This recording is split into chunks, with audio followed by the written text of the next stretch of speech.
Hello, mga kapaps. Hello, good afternoon, good noon sa lahat watching this video. Ayan, tara po, kain tayo. Yun. Ibayin nga natin yung lunch natin ngayon. Ulam mo ba lang yung simpleng tinolang isda. There is salmon, kung tawagin yung isda na yung bulaw. Kalimutan ko ng tawag sa Tagalog eh. Kain pa tayo. Oh, before we start eating, yes, we have to pray, give thanks sa ating provider ng ating Ginoo. Sige po, join po kayo. Father God, thank you for this day. Thank you for your goodness. Thank you for the blessing of our foods. Amon lamesa, Lord God. Truly, Lord God, ikaw ang among provider. And we thank you na hindi kami ginakulang as long as we continue trusting you in our daily life. Thank you, O God, O Father, we pray in Christ Jesus' name. Amen. Good. Kain tayo. Ito masarap sa pag ang ulan mo may sabaw, makakahigop ka.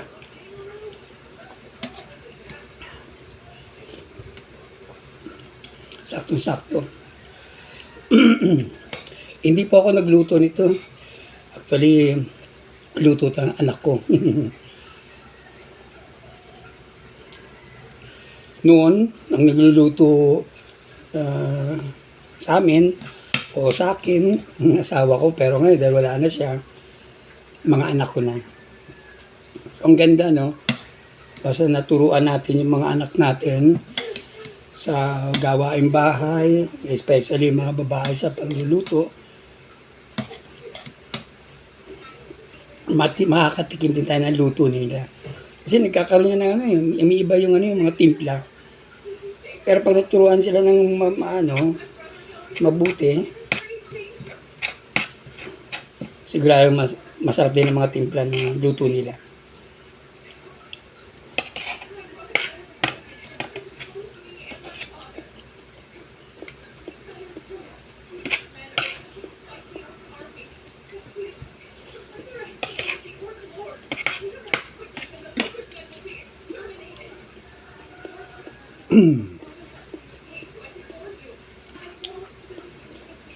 Sa malapit na pala balik eskwela.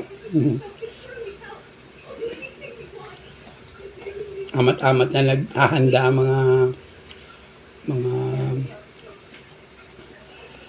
mga magulang, no? Sa mga gamit, mga bata.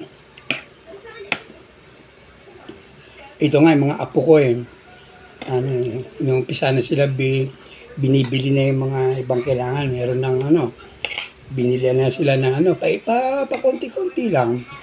Inuna na yung bag, tapos ang isang linggo, tapos ngayong linggo yung sapatos naman. Ano ba?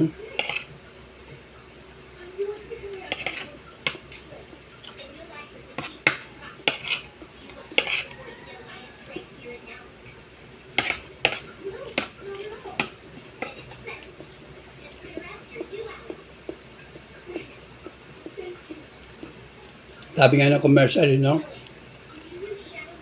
back to school, back to National Bookstore. Matagal na yun, slogan na ngayon ng mga commercial. Eskwelahan na naman, brigada.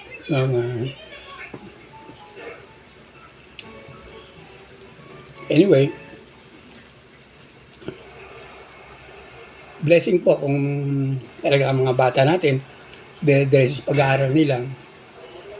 Yan, malaki po yan pasalamatan sa ating Diyos, sa ating Ginoo.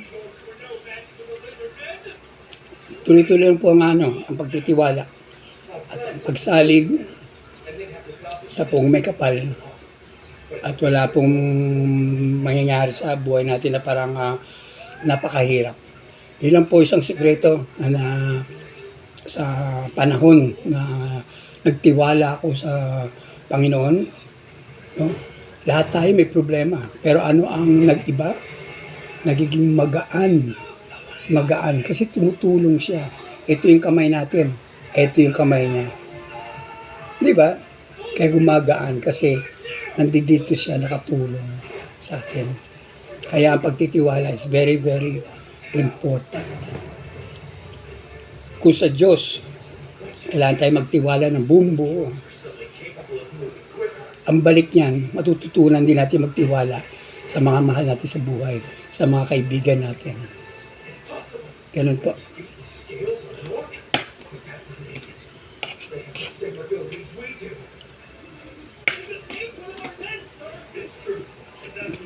Sige po, medyo mababa na rin yung ano ko yung ito lang po magbigay ng encouragement sa inyo. No? Kaya nag-take time na ako magkuha ng video. Salamat po sa pag-watching. Thank you. Please continue watching, engaging, and subscribing or following. No? Hindi lang sa akin, lahat ng ating mga careers. Opo, suporta po ang kaimportante. Tulungan. Ayan po, para sabay-sabay tayong umaangat. Salamat. God bless.